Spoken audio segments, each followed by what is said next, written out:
Você quer Vamos que eu assim, pegue um fone lá? vamos assim. Ou a gente vai Não, assim não, mesmo? não, não, vamos assim. Eu diminui Fechou, um então. pouco aqui. Fechou. Um prazer ter você aqui com a gente. Feliz aniversário atrasado. Muito obrigado. No Um seu prazer todo meu dia, aí. recebi as cervejas, acompanhei a live, foi incrível, parabéns. Pô, obrigado. Foi demais, cara. É uma experiência incrível ali. Foi esse ano que está sendo tão difícil, né? Esse dia calhou a ser o dia do meu aniversário e eu pude fazer alguma coisa diferente, né? Porque até então não tinha saído de casa. Eu acho que saí de casa nesse ano 4 vezes. Depois que a pandemia começou, velho. Então, tipo, para mim foi incrível e poder produzir um material daquele nível assim e, pô, ver que o mundo vai continuar, vai andar, ver as pessoas trabalhando, foi demais. Eu não tenho dúvida. E você sabe que eu gosto do número 7. Estou vendo que você acabou de completar 27 anos, você nasceu no dia 7 de julho 7/7. e você vai ter muito sucesso nesse ano e em todos que ainda vem pela frente. Você já está tendo bastante, mas eu tenho certeza que essa combinação aí de 7 Pô, vai dar muito certo. Deus te ouça. Amém. E, cara, assim, certas coisas que são ruins vêm para também coisas boas, né? Eu tava precisando de uma pausa, dar uma parada, então para mim, assim, tá sendo, né, um período de autoentendimento e de muito trabalho, né? Então eu tô trabalhando bastante, eu acho que quando a gente voltar aí, vai ser muito legal. As coisas estão, para nosso lado aqui, estão paradas, né? Mas a gente está se preparando aí para o futuro. Legal. Bom, a maioria das pessoas que estão aqui com certeza sabem quem você é, mas para os que não sabem, mais uma vez, sejam bem-vindos. É um prazer tê-los conosco aqui na Forbes Live. Para quem ainda não me conhece, eu sou o Antônio Camarote, sou publisher da Forbes no Brasil. E o nosso ilustre convidado é o Lucas Ruiz, mais conhecido pelo seu nome de trabalho, que é o Vintage Culture, um dos maiores Exatamente. DJs do mundo, uma grande revelação do Brasil. O Lucas, como eu falei, nasceu no dia 7 de julho de 93, ele acabou de completar 27 anos. DJ e produtor de música eletrônica. Ele foi um Under 30 da Forbes em 2017 na categoria música. Faz E uns 2 anos já, né? 3, né? Agora já vai 3. fazer 3. 3. Você estava com 23 para 24 anos na época. O tempo passa, cara. Quase 30 já agora. O Lucas é de Mundo Novo, no Mato Grosso do Sul. Ele passou uma boa parte da infância dele numa vila de agricultores no Paraguai. Seu pai era agricultor, né, Lucas? Exatamente. Minha família inteira, na verdade, assim, eu nasci em uma cidade que se chama Mundo Novo, mas eu morava no Paraguai. Então minha mãe me levou para nascer no Brasil, na cidade Mundo Novo, e eu voltei para o Paraguai, né, nessa vilinha, e morei até os meus 8 anos de idade lá. Então, Mais ou vocês menos. hablam espanhol? Nada, cara. É porque eu era muito Sério? pequeno. Entendo algumas coisas, mas lá eles não falam espanhol, é castelhano. É uma outra Castelhano, língua. né? Cara, é uma outra língua. Eles misturam, e tem muito brasileiro, então acaba sendo um portunhol, né? Sem dúvida. Então, aos 8 anos de idade, você mudou-se de volta para Mundo Novo. Vai me corrigindo, isso aqui é cola da É, redação, tá? tá. Então, minha mãe, como ela tipo, sempre quis um futuro melhor para os filhos, ela viu que ali onde eu morava, eu não ia ter muita saída, né? Eu ia ter que. Ela não queria que eu fosse, que eu não estudasse. Então, todo sonho de uma mãe é que o filho estude, né? Então, lá não tinha acesso. Ela falou: eu preciso levar meu filho para estudar. Então, por isso que ela me levou para essa cidade, que é Mundo Novo, que foi a cidade onde eu vivi a maior parte da minha vida até então, para estudar. Eu já tinha feito a primeira série numa escola em espanhol, em castelhano, no Paraguai. Voltei, e eu voltei para a primeira série, né, no Brasil, comecei do zero lá. Essa cidadezinha uma cidade que, eu não, se eu não me engano, tem Aqui 21 mil diz habitantes. 19 mil habitantes. 21 a 19, Distante alguma coisa 400 assim. quilômetros de Campo Grande. Exatamente. Quando eu morava lá, ainda tinha menos, era 11 mil, agora deu uma crescida de população. Bom, continuando com a história do Lucas pequeno, o seu sonho de criança era ser piloto de colheitadeira, junto com seu Exata, pai.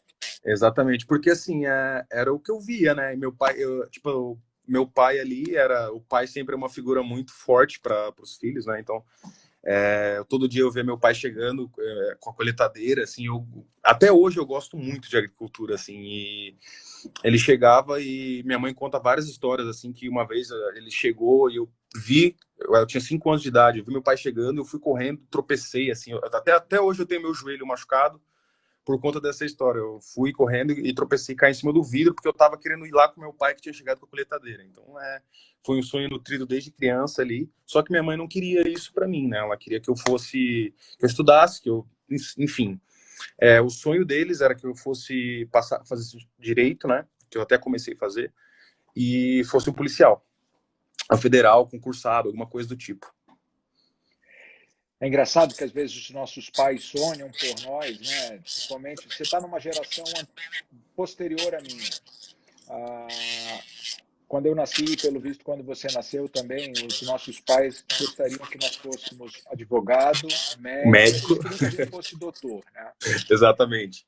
E infelizmente a gente frustrou os sonhos deles, mas graças a Deus a gente alcançou sucesso no que a gente gosta de fazer. Graças a Deus. Mas assim, eu tentei realizar o sonho deles. Eu fui, comecei a fazer direito, só que eu não me via naquilo, sabe? Tipo, voltando ali um pouco antes para minha infância, cara, eu morava numa cidade pequena e minha mãe era super protetora, então assim, ela não é uma cidade de fronteira, então era meio perigoso, ela não deixava eu sair de casa, ela era muito rígida comigo. Isso foi uma das coisas que, assim, eu na hora ali, né, quando eu era moleque, eu não entendia, eu ficava bravo, mas hoje eu agradeço ela, porque se não fosse, né, aliás, é aniversário da minha mãe. Se não fosse Hoje, minha mãe, hoje. Se não fosse parabéns, como é ela, que ela chama? é Mara, Edmara. Dona Edmara deve estar nos assistindo agora, né? Eu acho que sim. Beijo, mãe. Feliz aniversário, Dona Edmara, parabéns pelo seu filho. E aí, cara, ela é super protetora nível máximo, assim, as pessoas falavam até, Mara, você protege demais seu filho, como é que vai ser?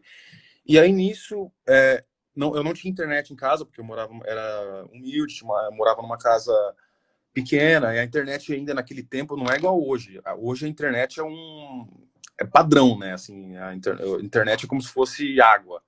Se não tiver água, não tem vida, né? Então é mais ou menos isso. E eu não tinha, a internet era uma coisa para pessoas que tinham dinheiro. Então eu não tinha.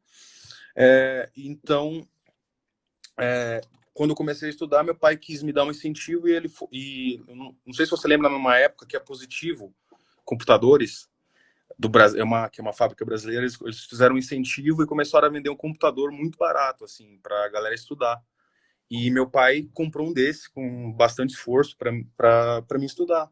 E eu não tinha internet, mas tinha esse computador, que era aquele tubão, assim, em casa. E, e aí tá, né, nessa super proteção da minha mãe, eu falei, cara, eu tô trancado no quarto, em casa, não sei o que fazer. Isso era novinho, tipo, eu preciso arrumar alguma coisa para me distrair, né? E aí, daí que veio a música eletrônica na minha vida. Eu tinha já tido contato com o CD do meu tio, assim, muito tempo atrás, e eu gostava daquilo. E na minha cidade também tinha, a galera chama de som automotivo, né? Que é aqueles carros que colocam som. Rola muito isso lá ainda, acho que até hoje. Que E, música tocava? Eu vi aqui que quando você era pequeno você gostava de Depeche Mode e New Order, não, por isso e que eu cara, toquei Mister Disco. isso foi uma influência que eu vinha pegar depois que eu fui me aprofundar, né? Assim, os contatos que eu tinha eram com a música mais mainstream, como vamos lá, vamos citar um nome que a galera pode conhecer, o Gigi D'Agostino, que era um sucesso na época, Jovem Pan. Cara, eu lembro uma vez que eu comprei um CD da Jovem Pan, do Pânico, se eu não me engano. Tu E tinha já aí, faturava desde essa época, hein? Tu tinha? aí tinha a música Satisfaction, né, nesse CD. E eu lembro que eu cheguei em casa com o CD e meu pai falou: Você gastou o dinheiro que eu te dei com essa bosta? Tipo, meio que me xingou assim. E aí, mas a música sempre teve ali. Eu sabia que eu gostava daquilo, né? E aí, como não tinha internet em casa para saber, para pesquisar, eu comecei a ir para as lan houses que tinha na minha cidade. Então, eu ia para lan Aquela house, fileira de computador, um mesão, cadeira de plástico, aquela os lan caras house com um fone clássica ali para do mim. lado, A lan house clássica que a gente tem, que não tem sem mais também hoje, né? ar-condicionado, calor. Pior que tinha, porque ela era uma sorveteria e tal, então tipo assim, era o point da galera. E eu sempre fui muito curioso para saber como as coisas funcionavam. Então, eu comecei a instalar pro dono da Lan House os joguinhos, as modificações do Counter-Strike, do GTA San Andreas, que rolavam muito nessa época. E ali eu fui meio que ganhando um tempo na Lan House para ficar lá. Você E aí, permutava a sua tecnologia, seu conhecimento de tecnologia por uso do computador. Instalava os exatamente. joguinhos e o cara te dava a hora de consumo. Exatamente. E aí eu comecei a baixar as coisas, gravar no CD. Não tinha pendrive também na época, era no Nero que Você gravava tinha que aquele, lembra? burn, né? O queimador de Tinha que CDs. burn no CD. O queimador de CDs. Então comprava CD virgem e eu baixava os programas e, bom, tudo que eu precisava ali para produzir e levava para casa para colocar no meu computador lá, que era muito, muito fraco, assim. E foi assim que eu comecei a produzir, eu acho que foi em Você tinha quantos 2008. anos, Lucas? Eu não me lembro muito bem, mas acho que foi em 2008, 2007, 2008. É, e ia para casa de amigos, ficava na casa de amigos que tinha internet, sabe? E ficava lá o dia inteiro enchendo o saco. Tinha um programa chamado Ares, eu ficava baixando música o dia inteiro. E foi assim, foi. E aí depois a vida da nossa família deu uma melhorada, assim. Aí minha mãe me deu um computador e tal. Eu tinha até a primeira música do Vintage que hoje foi feita em uma caixa de som que custa, sei lá, R$ 70, assim. Foi um remix do Pink Floyd. E foi lá, e foi em Mundo Novo, nessa casa ainda. Isso aí com 14 para 15 anos, porque 97, 98, 2000, você falou quando? Eu comecei em 2008, Tá, então produzir, você tinha tentar 14 para produzir, né? 15 anos, Eu né? não tinha a mínima noção, assim, eu lia muitos tutoriais na internet, né? Tinha pouca informação, mas a pouca informação que tinha ali foi o suficiente para dar a agulha, sabe? E depois foi a persistência de ficar ali e, cara, porque eu não tinha o que fazer, então eu vou ficar aqui, né? Vou tentar fazer alguma coisa. E Então, aí, só para entender aqui o processo, desculpa eu te interromper. não, que é Primeiro, isso? você descobriu que você gostava de música. Você Exato, continuava ali no mundo extremamente rural, vendo a produção agrícola do seu pai. Você gostava exatamente. de música e começou, por gostar daquilo, a pesquisar mais, a ir para Lan House, queimar os CDs. Mas quando é que você Exato. descobriu? É isso que eu quero fazer e não mais a colheitadeira. Eu imagino que a primeira produção que você fez do Pink Floyd, você não estava fazendo por pura diversão, né? Não, foi assim.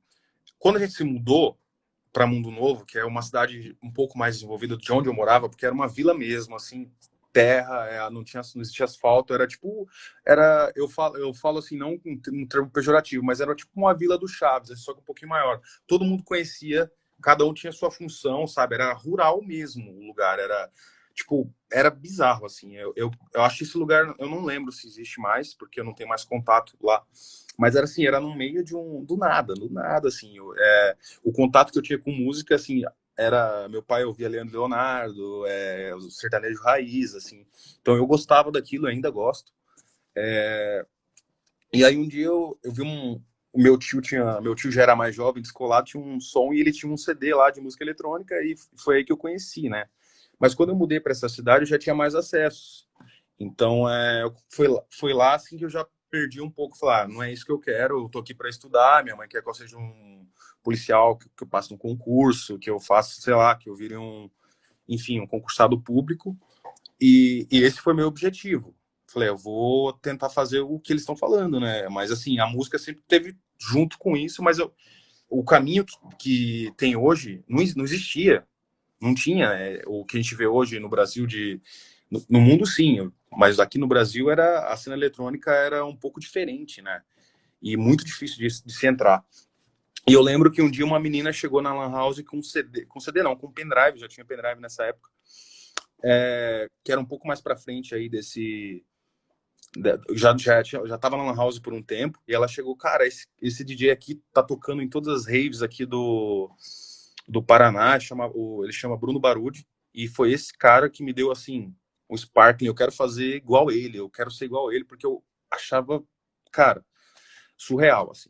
E aí comecei a pesquisar, enfim, fui pro YouTube, chegava em casa, meu computador travava, não conseguia fazer, daí como eu disse, minha mãe me deu um computador melhor e eu ficava o dia inteiro, cara, assim, em casa, como minha mãe não deixava, na minha cidade, assim, os meninos mais novos naquela época podiam andar de carro. Então o cara tinha 17 anos, 16, andava de carro. E, e eu era lá meio que o patinho feio, digamos, né? Eu falei, cara, eu não quero sair, porque se eu sair, ou eu sou o patinho feio, ou minha mãe vai me buscar e bater na frente dos amigos, então eu vou ficar em casa e tentar fazer alguma coisa. E foi mais ou menos isso. Até um tempo que chegou, que eu terminei a escola, que eu terminei o terceiro ano. E eu falei, mãe, eu quero fazer direito, só que eu quero morar sozinho, e daí eu fui para a cidade de Maringá, no Paraná. E foi ali que as coisas começaram. Eu falei do Pink Floyd, eu me enganei, tá? Desculpa. Foi em Maringá que eu fiz esse remix. Eu fui morar em uns kitnets em frente à faculdade, que minha mãe, com muito esforço, conseguiu pagar para mim. E só que acho que ela nem sabe isso. Eu fui para a faculdade no máximo, sei lá, umas 3 vezes. E eu ficava o dia inteiro, a noite inteira fazendo música, tentando fazer música, pesquisando, estudando. E eu lembro de episódios que meu vizinho do lado, a gente brigou várias vezes. Uma vez, inclusive, ele bateu em mim, cara, porque eu tava fazendo som de madrugada. Ele chegou a Você se não usava mudar. nem o fone, você tocava nas caixas mesmo. Mas não era tão alto pra mim, né? Mas pra ele devia ser. Eu lembro que esse menino, ele se mudou do, do kitnet ao lado, porque eu fazia muito barulho. É o famoso E ditado, os incomodados que se retirem, né? Pelo visto, ele cansou de reclamar, como ele viu que você não ia parar de tocar, ele acabou se mudando. foi isso, cara, mas de um lado, assim, hoje mais velho eu vejo, eu tava errado, mas graças a Deus eu fiz aquilo porque foi ali que eu consegui me desenvolver e dar os primeiros passos, né? Com o advento da internet. Tá? A internet, cara, para mim assim foi o que me ajudou, porque como um artista independente iria mostrar seu trabalho em outras épocas, né? Não tem como. Então ali eu criei essa conta no SoundCloud, que é uma plataforma de streaming que hoje não é tão usada mais, mas na época era o que todo mundo usava, todos os DJs. Você subia os sets lá, né? As pessoas É, que queriam ouvir o set ia lá e ouvia. Ficava o play, não exatamente. tinha nem como fazer É. download, né? Só que eu, eu, eu fui um pouco ao contrário porque todo mundo é DJ e depois vira produtor, né? Eu fui ao contrário, eu produzia, mas não tocava. Então, eu lancei esse remix do Pink. Na verdade, eu não lancei ele de cara, eu fiz e eu mostrei para uns dois amigos, né? Já eram DJs, e eles falaram, cara, isso tá muito bom, você devia solta na internet. E eu achava ruim. Mas eu falei, cara, não tem nada a perder, né? Daí eu soltei, e todo mundo começou a tocar, todos os DJs começaram a tocar. Um deles foi o Marcelo Fiorella. Marcelo Fiorella, um abraço. E ele fez um vídeo na época que a música, tipo, na pista, assim, bombando, e aí todo mundo começou a falar, quem que é esse cara? Quem é esse som? Porque a gente estava vivendo ali uma época, não sei se você lembra, de 2013, 2014, que era um som muito mais rápido, mais agressivo, sabe? A época do Hardwell, do David Guetta, era muito mais agressivo a sonoridade. E eu vim já com um negócio bem lento, assim, a galera até me zoava, som pra dormir, som de lounge, sabe? Mas eu falei, cara, eu tô fazendo porque eu gosto, né? Não é Você fazia porque... já Deep House naquela época? Eu já comecei, assim, eu me lembro que, tipo, essa sonoridade nunca me atraiu, essa mais agressiva, então Somos é, dois, Lucas. Somos dois. O não, meu não me som é atraiu. Deep House. Eu respeito muito, assim, aí eu tava no Beatport um dia e eu ouvi uma música do Adana Twins, que é um duo de DJs alemães, e a música se chamava Everyday. Foi essa música que me deu o estalo de criar o meu projeto Vintage Culture. Porque, assim, quando eu ouvi a música, como aquele estalo de começar a produzir foi do Bruno Barudi, dessa sonoridade foi do Adana Twins. Porque eu olhei e falei, é isso. É um som lindo que ele misturou um sample dos anos 70, se eu não me engano, com esses baixos mais, digamos, gordurosos e em uma sonoridade mais lenta, mais sexy, e foi dali, assim. Daquele dia eu falei, mano, eu quero fazer isso. E aí, meu nome Lucas Ruiz. E na época tinha nós temos ainda o Vitor Ruiz, que é na época ele estava assim, ele que abriu o caminho da cena eletrônica brasileira naquela época para aquele estilo de som, né? Então todo mundo me comparava a ele, assim, achava que eu era o cover, né? Assim, quando tipo, sabe quando tem um nome famoso, E o você cara chegou a gosta. tocar e a produzir como Lucas Ruiz. Eu nunca toquei como Lucas Ruiz, é mais produzir, sim. Inclusive, eu achei várias coisas esses dias que um amigo meu tinha no HD, cara. Eu fui ouvir e falei, meu Deus. E aí, Como é que foi a ideia do Vintage Culture? e aí nessa pesquisa musical que eu fui me aprofundando mais, nesse tempo que eu tive, né, de evolução, eu comecei a descobrir daí de onde os DJs ampliavam esses sons, né? E aí tinha o New Order, tinha o Depeche Mode, que é uma sonoridade que eu amo, Pet Shop Boys. Então foi daí que eu falei, cara, esse tipo de som que eu gosto. E aí eu falei, eu não posso continuar com esse nome de Lucas Ruiz, porque todo mundo vai ficar me comparando com o Vitor Ruiz e não é legal, né? Tipo, vão ficar querendo não comparando. E aí eu falei, cara, eu preciso de achar um nome. E tipo assim, eu não tinha a mínima ideia do que ia acontecer. Não foi uma coisa planejada, nada assim. E aí eu acho que navegando pelo SoundCloud e vi um set com o gênero vintage house, assim, alguma coisa do tipo. E aí eu falei, cara, gostei desse nome. Aí eu anotei um caderno com uma coluna de nomes, assim, o primeiro nome e o segundo. Porque eu sabia se eu colocasse só vintage, e tipo, a galera não ia. Quando você pesquisasse, quando você fosse ver, Ia ninguém ia aparecer achar. tudo menos É, você, né? exato. Até hoje você procura, aparece, tipo. Mas daí eu falei, cara, eu preciso de alguma coisa para completar. E aí foi aí que eu achei o Culture, que eu, cara, é isso. Eu achei o nome bem legal, assim, mas eu não sabia que. Falei, cara, é um nome para me produzir. Eu nunca tive é, é, a esperança, ou minimamente imaginava o que ia acontecer. E eu fui porque eu gostava, sabe? Não tinha nada de pretensão, assim. E aí os primeiros remixes foram esse do New Order, Blue Monday, e o segundo do Pink Floyd, que todos os dias começaram a tocar. E aí uma agência de São Paulo que chama Groove, que acho que ela não existe mais hoje, eles começaram a ver meu trampo, começaram a ver que a galera tava tocando o som e todo mundo queria saber quem era que tava por trás daquilo, né? Porque era uma coisa nova, tipo, tava todos os dias tocando o EDM ali no mainstream, né, digamos. E aí eu entrei para essa agência e comecei a tocar. E aí comecei a tocar e o público começou a curtir e falou, cara, que som é esse? Diferente. E na época a gente tinha vários outros nomes aí vindo com esse som, e esse som tomou conta.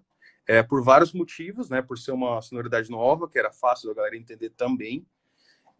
A gente, nessa época, em 2013, 12, a gente teve uma alta do dólar muito grande. Então era quase impossível você trazer os grandes nomes que vinham sempre. Então eu tive a sorte de estar ali também no momento certo, fazendo a coisa certa.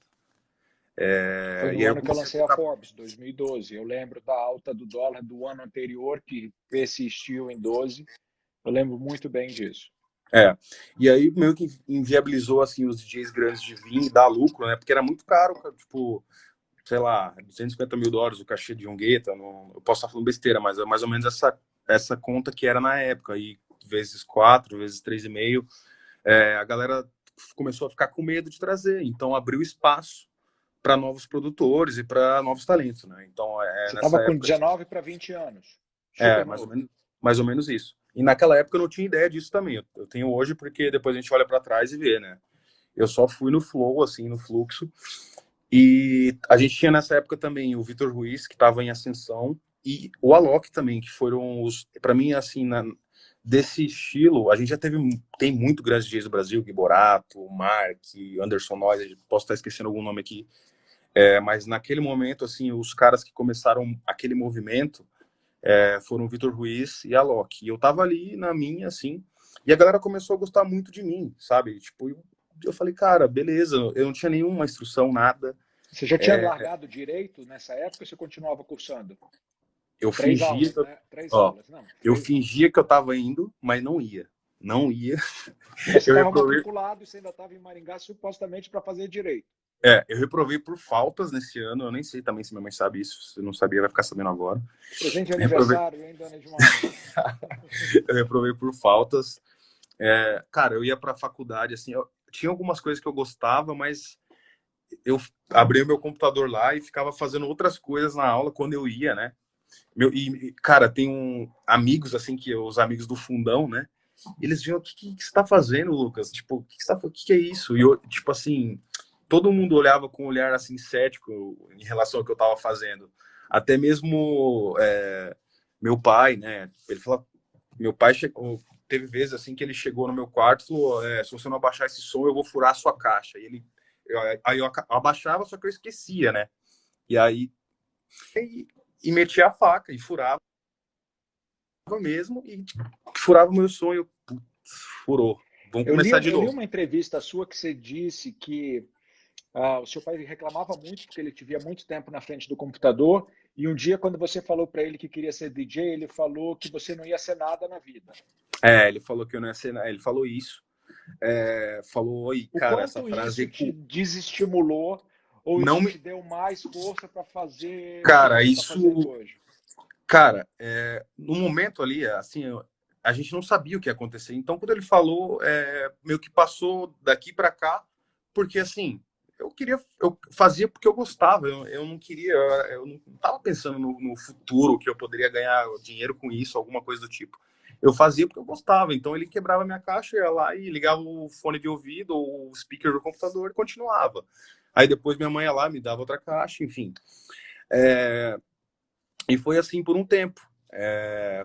E aí, mesmo, tipo, toda a minha família, assim, ele falava, o Lucas, o que ele tá fazendo da vida? Enfim, até no começo, quando eu comecei a tocar, comecei a ganhar um dinheirinho, assim, já, as pessoas falavam, porque ninguém entendia, assim, o que poderia virar a ser, né? Então, era o ceticismo máximo, só que depois de um ponto, como eu te disse, nessa época, 2013, 2014, eu comecei a acreditar, porque as coisas começaram a andar muito rápido, assim, muito rápido, escalar de uma maneira muito rápida, com a ajuda da internet, assim. Então, eu lembro que eu ganhava, sei lá, X cachê na balada, eu investia o triplo. Eu, cara, cheguei a Para ficar promover o devendo teu trabalho. exatamente para promover o trabalho. Eu ganhava eu gastava o triplo do que do que tipo, eu gastava em marketing, o triplo do que eu ganhava em Você ganhava shows. um cachê de 100, você gastava 300 para promover a música do Vintage Culture. Por exemplo, vamos botar em valores reais que eu lembro, né? Eu ganhava no comecinho 2,5, eu botava 30. Só que eu não tinha dinheiro para segurar isso ainda, porque estava tudo começando, né? E aí teve uma época que eu cheguei a ficar devendo no banco, sei lá, 300 mil, e minha mãe, assim, minha mãe, filho, tô O que você está desesperada. fazendo? Porque assim, com essa alta do dólar, minha mãe também foi afetada, porque ela tinha uma loja no Paraguai, né?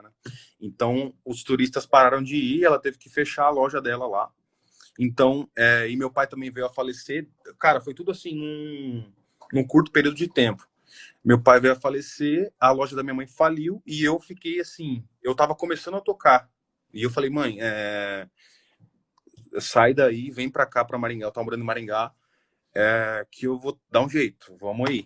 E mesmo sem Você saber com o que ia, 19 para 20 anos. mesmo sem saber o que ia acontecer pela frente, né? Eu falei, vem aí, mãe, vamos, deixa que eu cuido. E aí eu comecei a tocar, só que minha mãe sempre foi muito assim, cuidadosa comigo. Ela olhava, Lucas, essa semana você tocou, esse mês você tocou tantas vezes e não recebeu nada. O que tá acontecendo? Aí ela ia olhar, eu tava devendo 400 mil na agência. Aí foi assim, cara. Aí minha mãe entrou na minha vida e ela meio que deu uma contornada, mas todo mundo achava que eu era doido, sabe? Porque eu agarrei naquele sentimento que ia dar certo, então eu falei, cara, eu não me importo, eu vou investir, eu vou gastar aqui, aqui, aqui. E assim foi por um tempo. Eu fiquei, acho que foi o ano de 2014, 2015. 2015 aí já começou a melhorar. Os investimentos começaram a voltar. Mas eu dei A tua mãe te ajudou na gestão da tua carreira, Lucas? Minha mãe até hoje, ela me ajuda, né? Ela cuida do meu dinheiro, cuida do que eu faço, ela cuida do financeiro, né? Porque mãe é mãe, né, cara? Não tem como. Não tem como. Exatamente. E ela me dá os puxões de orelha dela até hoje, assim, e eu continuo sendo louco como eu era antes. Eu não mudei muito, não. Deixa eu fazer uma pausa aqui, Lucas. A gente não Uhum. vai perder esse fio da meada, mas eu tenho tentado fazer essas Forbes Lives que a gente tem feito, não só esse entretenimento das pessoas poderem ouvir histórias inspiradoras como a sua, mas que essas pessoas possam tomar algumas lições que elas usem nas suas vidas, seja no seu negócio, seja na mudança de vida que muita gente está pensando e precisando fazer agora diante dessa pandemia, assim como a sua mãe em algum momento teve a loja dela que faliu, tem muita gente que está perdendo seus negócios por causa da pandemia. Então eu queria que vocês guardassem algumas dicas que vieram de forma indireta nessa conversa com o Lucas. Primeiro, em nenhum momento você ouviu ele dizer que ele começou a tocar porque ele queria ganhar dinheiro. Não. O dinheiro foi uma consequência. Ele fez o que Consequência ele do seu. gostava de fazer. É bem verdade que não é todo mundo que tem a oportunidade de fazer o que gosta, mas sempre que você puder seguir num caminho de fazer algo que você está atrelado emocionalmente, a chance de dar certo é muito maior do que a chance de você fazer alguma coisa para ganhar dinheiro. Com Dois, certeza. seja corajoso e insistente. O pai dele dizia para ele: você não vai ser nada na vida. Ele, um garoto de 17 para 18 anos, poderia ter dado ouvidos, porque um homem mais experiente que era exemplo para ele estava dizendo, mas ele continuou tocando em frente. E três, ele foi bastante arrojado. Ele tinha o feeling que aquilo ali ia dar certo e ele não mediu esforços, menos ainda financeiros, para Muito fazer grande. valer o que ele acreditava. Então, se você acredita no seu potencial, vá para cima, não tenha medo, não tenha. A falta de coragem mata muita gente muito talentosa porque ela não conseguiu fazer o que ele fez. Eu digo Então, também, o, assim, cara, uma frase que usa muito, não largar o osso, né? Então, em nenhum momento cara, eu era 24 horas. A partir do momento que eu me mudei ali para Maringá, eu ficava 24 horas no computador, fazendo o que for. Eu tipo assim, aprendendo não só a produzir, mas eu ia lá e via como os outros dias se comportavam, o que eles faziam nas redes sociais, o que eles faziam nos shows. Então, foi tudo um processo ali de absorver coisas que já estão ali, sabe? Mas jogar para dentro e criar uma coisa nova, entendeu? Então, estudar. Eu acho que, tipo assim, se você. Assim, eu posso dizer assim, eu não me considero bom, eu me considero insistente. Eu insisto no que eu quero. Tipo, quando eu quero uma coisa, eu vou lá e destrincho e tento fazer. É assim. Eu nunca fiz escola de música, não tive acesso a, enfim, equipamentos, né? Como eu disse, a primeira música que eu fiz foi uma caixa que era um subwoofer lá que meu pai tinha, enfim. Então, assim, não tem essa desculpa de você não consegue fazer uma coisa se você não tiver um estúdio, porque até hoje eu não tenho um estúdio. Enfim, e a outra coisa que eu digo também, tem muita coisa na internet que tá ali, é só você ir lá e, meu, se aprofundar naquele assunto. E hoje, na época que a gente vive, tem muito mais. Assim, eu sei que pessoas, como você disse, eu fui arrojado ali, mas eu fui arrojado no momento que eu já tinha alguma prospecção, né? Tem as pessoas que não têm isso, então isso também é uma dificuldade, mas eu digo, estude. E outra coisa também, ninguém faz nada sozinho. É uma das outras lições que eu fui aprendendo durante minha vida. Eu fui conhecendo pessoas, e isso foi adicionando no que eu sou hoje. E esse é um dos conselhos também. bom, então você falou que lá por volta de 14, 15 você começou a ver o retorno de tudo aquilo que você fez desde 2012. Você estava já começando a ganhar mais dinheiro, você já tinha sua mãe ali ajudando. Quando é que você percebeu que a chave tinha virado? Que o vintage era um produto de sucesso? 2 anos depois você aparecia na lista da Forbes como uma promessa under 30. Em que ano e em que momento você falou, agora foi? Na minha carreira, assim, teve vários turning points, assim, eu vou citar alguns, assim. Vamos lá. Foi o primeiro, foi quando eu entrei para a Entourage, que é a minha agência até hoje, né?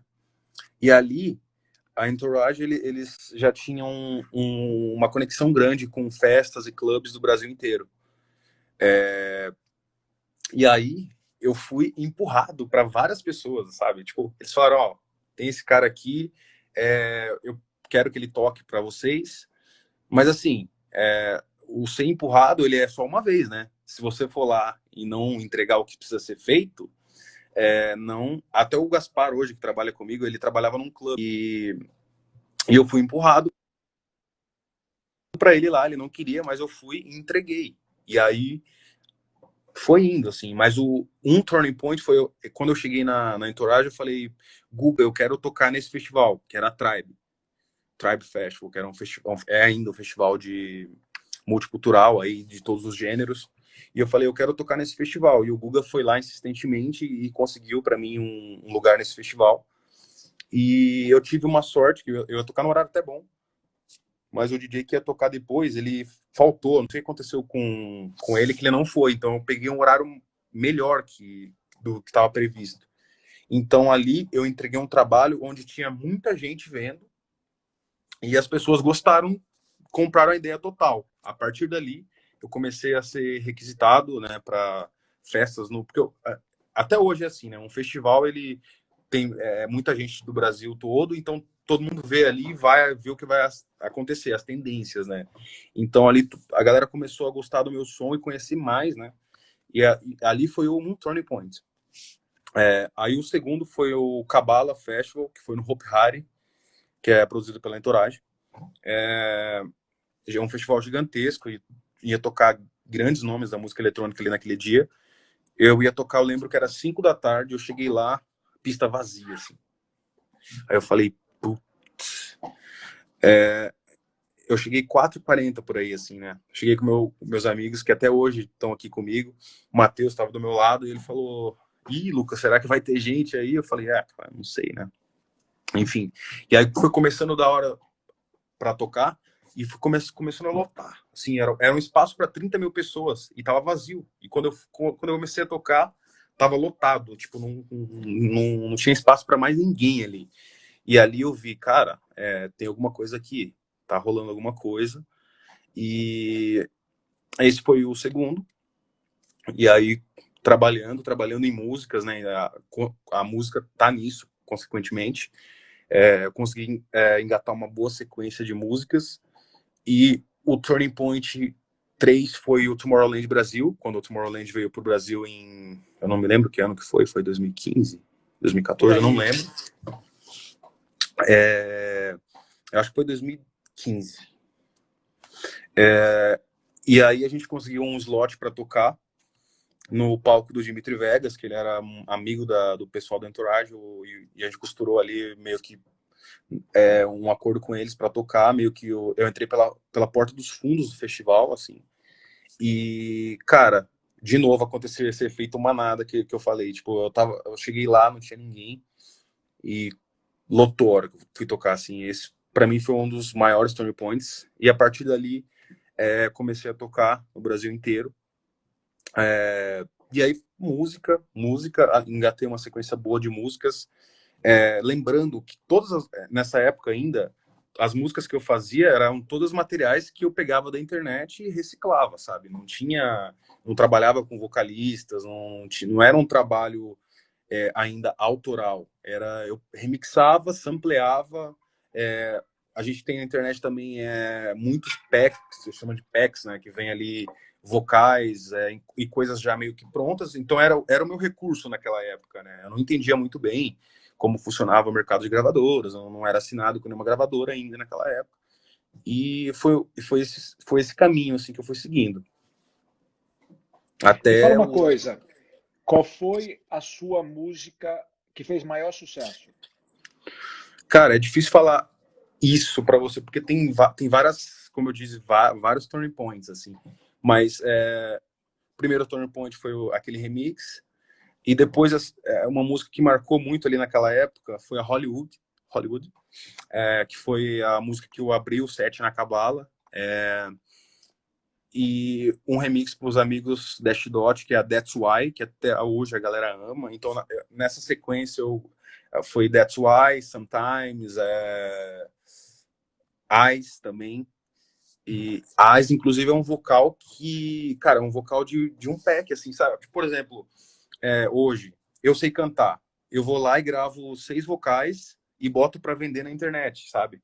Então a gente achou esse vocal lá e essa música saiu de lá. E hoje, ainda hoje é uma das músicas que a galera mais gosta. E aí você produz a música em cima do vocal. Você vê o que tem de Exatamente. vocal e você faz o arranjo. Naquela época, com os meus recursos possíveis, alcançáveis, era aquilo. E, enfim, todos os DJs usam, né, esse recurso. Por exemplo, a Levels do Avicii é um sample da Nina Simone, né? Enfim, foi isso. E aí, cara, continuei.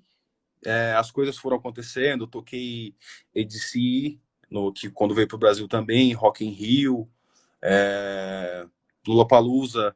No Lollapalooza, inclusive, no primeiro ano que eu toquei, de novo, eu cheguei lá, não tinha ninguém na pista. Eu falei, cara, de novo. Aí encheu de novo. Falei, mano, eu não E aguento para um ver essa DJ emoção. tocar para uma pista vazia é o fim, né? Cara, assim, eu não vou falar, não vou mentir, né? É chato, mas assim, se você tem pessoas que estão ali para te ver e gostam, e estão curtindo, eu acho que também é muito legal. Eu já tive experiências assim, e se as pessoas estão curtindo, eu acho que a nossa função é fazer as pessoas felizes, né? Não importa se é uma ou 1.000, ou 2.000, 2.000. Mas enfim, e aí foi indo.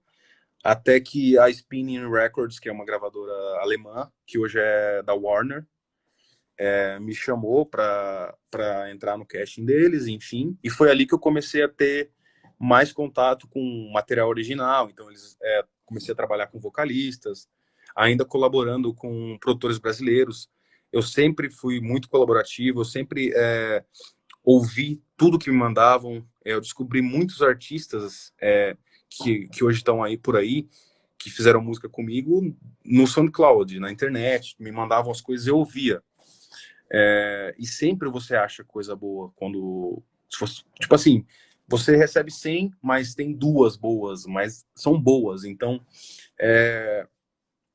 muitas músicas minhas foram achadas assim. Por exemplo, a Losing, que é uma das músicas que os fãs mais gostam também, foi o Marcelo que me mostrou no carro, assim, e ele tinha recebido na internet. Então, a internet foi um ponto-chave, assim, né? Porque como a gente ia achar essas coisas antes? Era impensável, né? Então, o SoundCloud se tornou uma comunidade de troca, né? Então, de conhecimento de produtores, onde todo mundo trocava informação, postava sets. Eu vi E, um post seu outro dia que você escreveu, que você mandava as músicas para todo mundo. E quando a pessoa dizia que ia ouvir, você agradecia, você fazia um network ali, você cara, fazia um pós-venda muito grande ali para incentivar a galera a consumir o teu material, né? Cara, eu era chato com isso, cara. Eu fazia música, já exportava e mandava para todo mundo. Todo mundo, cara. Tipo, às vezes eu mandava pra gravadora, não escrevia direito, mandava para 10 gravadoras no mesmo e-mail, eles viam lá que eu tinha mandado para todo mundo. Não, não colocava no blend copy, ia para todo mundo. Não, eu esquecia de colocar, aparecia lá, ele mandou para todo mundo. E, cara, muitas pessoas não respondiam, e muitas pessoas que eu era fã, assim, porque eu queria mostrar meu trabalho para as pessoas que eu gostava. Eu admiro esse cara, eu quero que ele veja meu trabalho. Hoje são pessoas que são meus amigos. Teve um caso, o Bernardo, que ele trabalha comigo hoje fazendo masterização de músicas. Né, quando meu pai faleceu, ele foi mandar uma mensagem para mim, né? Eu já estava tocando, já estava bem assim. Aí ele foi lá no Facebook para mandar uma mensagem e ele viu que tinha uns 6 links meus lá que eu tinha mandado música e ele nunca tinha respondido. Ele falou, cara, olha como é a vida, olha como são as coisas. Então eu falo, tipo, quem tá vendo aí, não desista, cara. Se você for bom, você vai chegar lá, cara. Só que assim, não vai ser de primeira. Como a gente vê aí, muitas pessoas para suceder, né, elas tiveram muitos fracassos antes. Eu vejo um grande exemplo assim, não é um fracasso, mas, por exemplo, o dono da Coca-Cola, ele não viu o sucesso que a Coca-Cola fez, né? Porque ele morreu antes, porque a Coca-Cola era um remédio antes, né? Era vendido como um remédio, e o cara não chegou a ver esse sucesso todo que a Coca-Cola hoje é a maior marca mundial, né? Uma das maiores. Então, não desistir Isso é e muito continuar importante, estudando. Lucas. As pessoas olham para o Lucas hoje. Quantos shows você estava fazendo antes da pandemia? Pô, Mês. cara, uns 15, 12, 15, por Quer aí. dizer, e lá na época que você entrou na Entourage, os caras tinham que ir empurrar um novo gig, porque ninguém te conhecia. Então, Exato, assim, as pessoas veem o resultado hoje e acham que foi esse mar de rosas. E, na verdade, pessoal, não existe mar de rosas nem para o Lucas, nem para mim, nem para ninguém. Se você está exatamente, passando por uma dificuldade, você está mandando e-mail e não está tendo resposta, cabe a você continuar mandando e-mail. E tem que exatamente, insistir. Você não pode tomar isso como definitivo. exatamente. Cara, eu tomei muitas negativas, assim, muitas, muitas, e, tipo, nada me tirava da cabeça do que eu podia fazer, sabe? E eu fui, continuei. É, tinha sonhos que eram tolhidos ali pelas pessoas que eram responsáveis pela parada, e eu falava, cara, não é esse lado, beleza, eu acho que eu ainda posso, e continuava, ia para outro lado, ia para outro lado. E as coisas foram acontecendo naturalmente para mim, assim, não teve forçação de barra, assim, eu só tive esse empurrão, né, esse primeiro empurrão, e eu comecei a entregar, e aí foi. É, porque, como eu disse antes, uma vez você consegue empurrar, duas não, né? Pô, não dá. E foi a insistência mesmo. Muito legal. Cara, a gente está num papo tão gostoso que a gente não viu a hora passando. Falta um pouco mais de 10 minutos para terminar a nossa conversa. E a gente tem Caramba, aqui bastante perguntas. Eu gostaria de te fazer algumas. Tem, obviamente, muitas fãs suas dizendo que você é uma lindeza, obrigado, Gui. elogiando a live. Tem uma Luana perguntando se você está namorando. Não tô namorando, Ah, não. Na pista. qual é e tem uma outra pergunta aqui que pergunta qual é a sua meta de carreira? O que você prevê para o seu futuro? O que você quer para o seu futuro? Cara, a minha meta de carreira primeiramente, é manter, né, a minha base de fãs e de trabalho brasileiro, né? Porque assim, eu devo tudo a eles. Eu acho que não seria nada sem o público, sem os meus colaboradores também, todo mundo que trabalha comigo, todo mundo que já fez alguma coisa comigo, é manter essa base e agora é trilhar um caminho, levar meu som para o mundo, né? Eu já toquei muito pelo mundo, mas assim, é, eu sabia que não era a hora certa. Eu comecei a viajar para tocar fora do mundo em 2014 ou 15, já logo no começo, assim.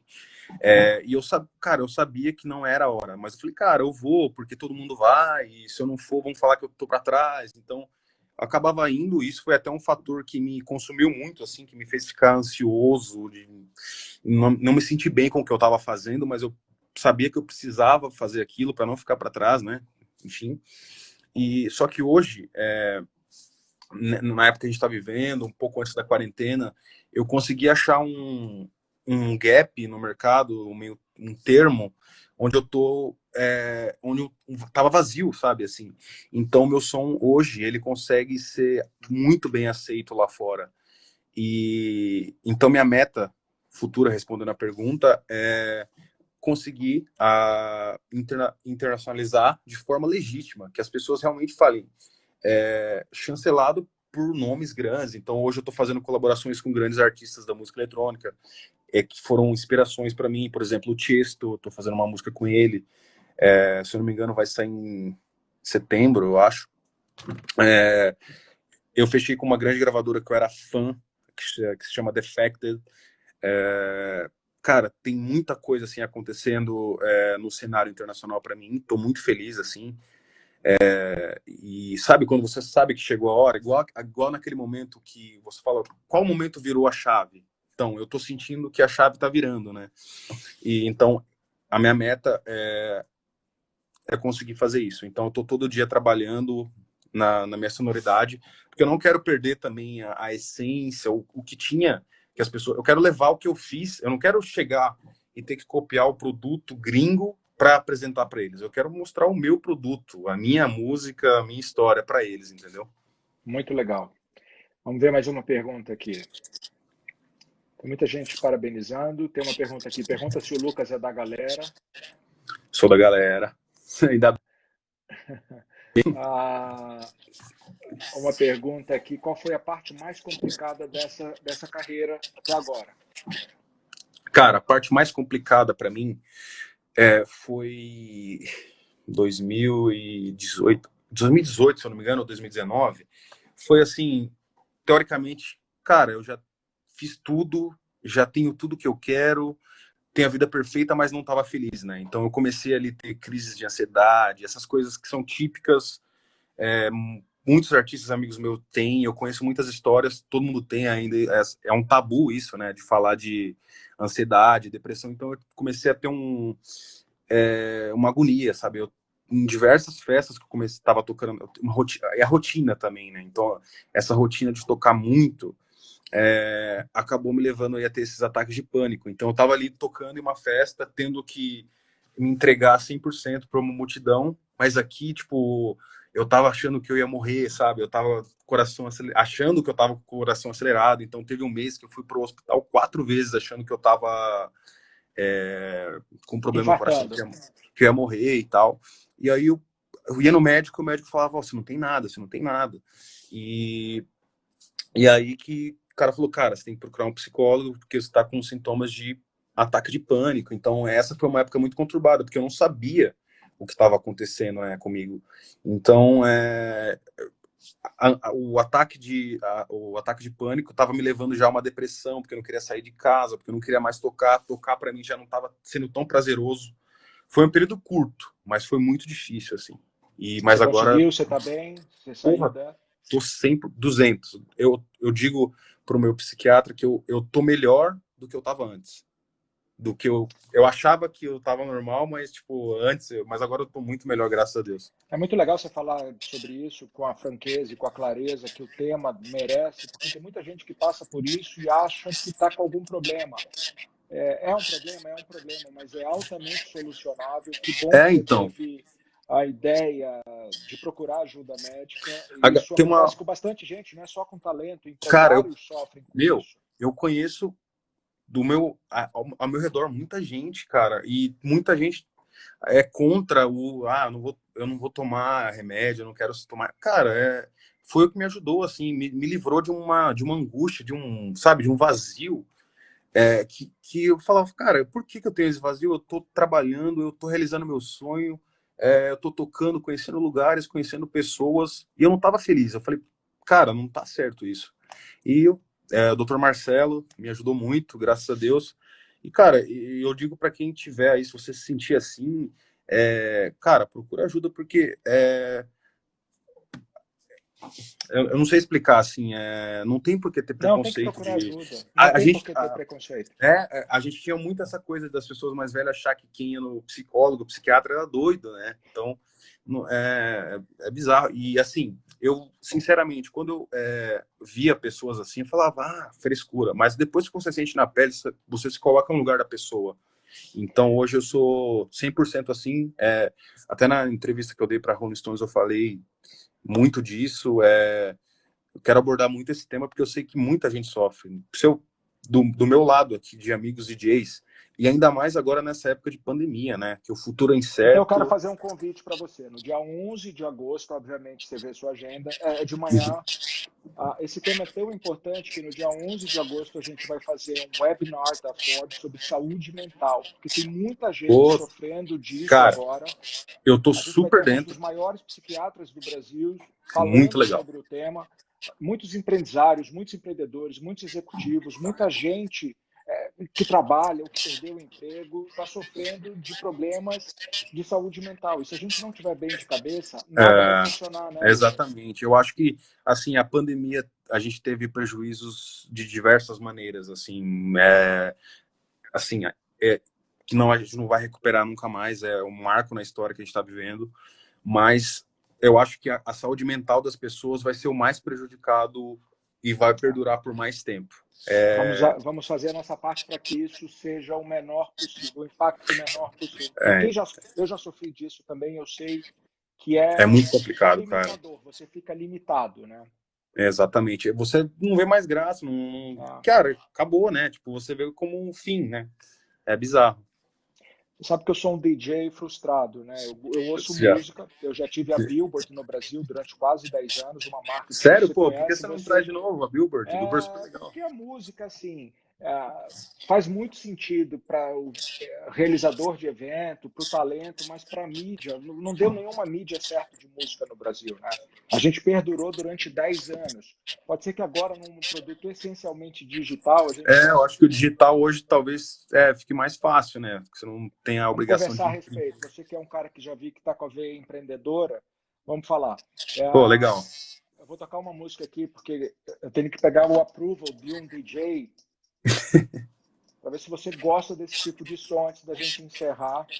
Isso aqui é um sample de Pet Shop Boys, de West End Girls. Eu gosto Sim, desse tipo de batida aqui. Ó. Você está ouvindo bem? tô. Tá tocando aí? Tá, tô ouvindo. É um Vai synth lá, pop, garoto. né? Esse estilo que. É, eu tô ouvindo, eu consigo ouvir os synths mais agudos. Calma que vai entrar. Isso para vocês verem, eu não poderia perder essa oportunidade. Eu poderia mandar uma mensagem para ele, mas eu quero que ele ouça na live.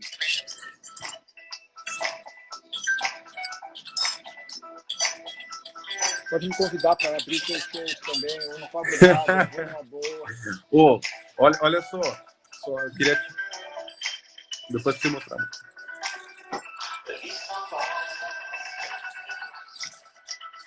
Saca o que vai entrar aí, Lucas. E não vai destoar muito do seu set.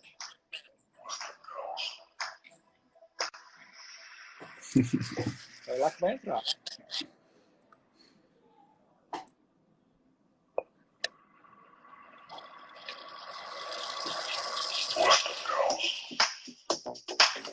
Dá pra É tocar isso, essa, hein? né? Boa!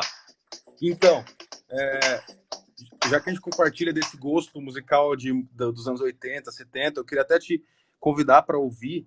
Eu não sei se você chegou a ver, eu estava fazendo uma sequência de lives aí no começo da quarentena, agora deu uma parada, mas se chama Bailão Elétrico, Tá. onde eu fui lá e resgatei essas músicas dos anos 70, dos anos 80, dos anos 90 e fiz uns 2, 3 sets com o Matheus, que é um meu amigo que mora comigo. Então a gente fez uma pesquisa musical muito grande. Eu fiz até alguns remixes especiais para esse para essa sessão. E cara, eu recebi muita mensagem de fãs que são mais novos, que os pais viraram fãs porque ou começaram a ouvir as músicas ali que eram da época deles, nessa nova sonoridade.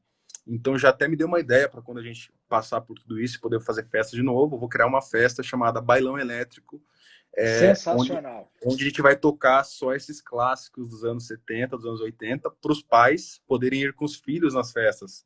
Cara, imagina que legal. Vai ser incrível. E quando É, tiver, pode me chamar que eu vou e é abro, isso. abro o gig. Eu É toco antes de isso. graça. É isso. Lucas, a gente está chegando ao final dessa conversa. Muitíssimo obrigado por compartilhar a sua história aqui com a gente. Foi um enorme prazer ter você aqui conosco. Eu sou um fã do seu trabalho, acho que você é um cara brilhante, um puta profissional. Muito E obrigado obrigado. por participar disso aqui, da Forbes Live, contando um pouco de tudo que você fez para chegar onde você chegou e incentivar pessoas a trilharem os seus caminhos. Você tem a oportunidade de se despedir de quem está nos assistindo, deve ter muito fã seu aí. Bom, eu primeiro agradeço a oportunidade, a abertura, todo mundo que está assistindo. Muito obrigado. Eu digo também que a gente está vivendo momentos difíceis, né, hoje, mas em toda a crise a gente tem uma oportunidade de construir alguma coisa, mesmo que for dentro da sua limitação. Então é um momento que a gente tem que parar para pensar no que vai ser, porque vai voltar e vai voltar forte. Então é esse o recado que eu deixo para a galera. Muito obrigado. Eu não contei ainda toda a minha história. Se você quiser me chamar de novo, estou disponível. Tem muita coisa, tem Vai ter muita a coisa. parte 2, a gente faz essa. Esse foi o início, assim. Eu tenho bastante coisa para compartilhar que eu gostaria, mas o tempo ficou curto.